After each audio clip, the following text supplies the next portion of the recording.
Last time I accidentally said end of section 7.4. I meant that example of 7.4. Okay, so we in the last time we saw when my polynomial factored into all distinct roots what we should do. Okay, so this time we are going to say what happens if one of the roots is repeated. Example, suppose solve the recurrence relation. Solve the recurrence relation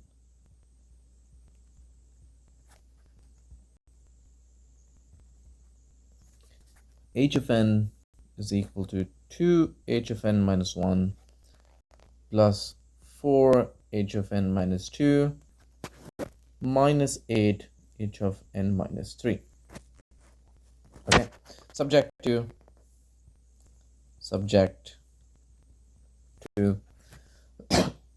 h of 0 is equal to negative 2, h of 1 is equal to negative 6, and h of 2 is equal to 0. Okay, solution.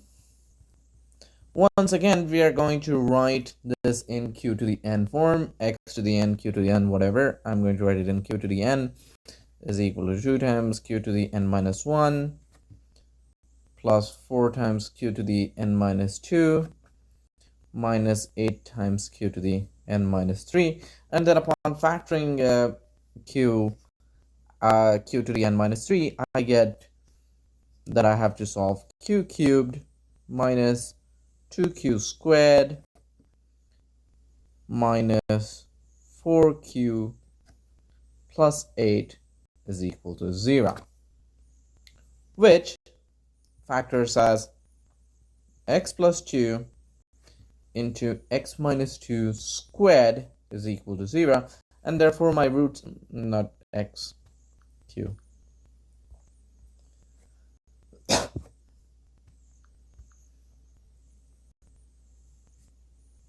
And therefore my values of q are q belongs to 2, 2, or negative 2, right? There are two possible, there are two times that 2 is repeating, and in this case my solutions for hn are 2 to the n. hn is equal to n times 2 to the n, and hn is equal to negative 2 to the n. Okay, if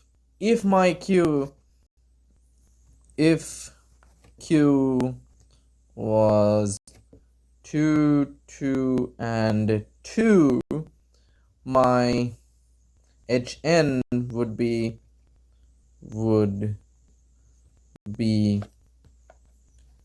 hn is equal to 2 to the n, hn is equal to n times 2 to the n, and hn is equal to n squared times 2 to the n. So if you have done calc 1, this is similar to how when you're doing partial fractions, you have to do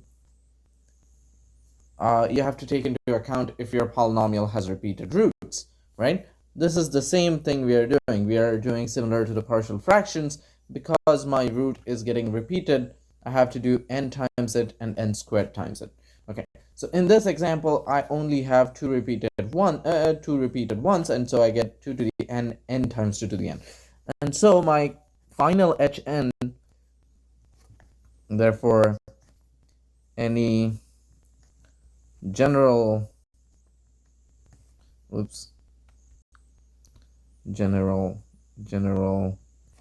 hn looks like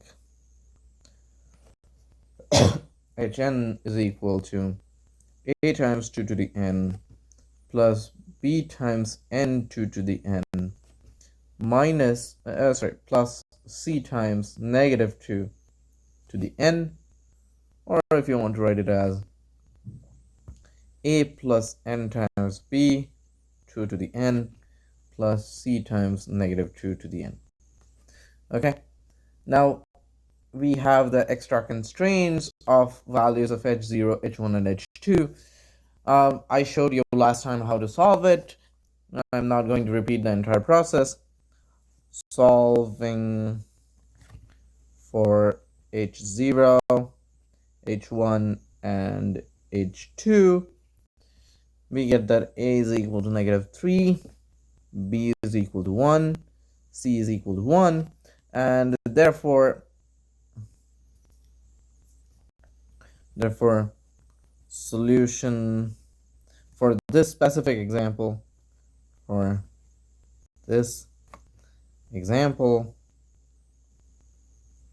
is h of n is equal to n minus 3 2 to the n plus -2 to the n for n greater than or equal to 0. Okay, so this is how we use our HNs to solve for this is how we solve for HN using this is how we solve for HN using recurrence relation of HN. There's another way to do it when finding a formula for HN could be hard, and that is via generating functions, and I'll upload that in the next part.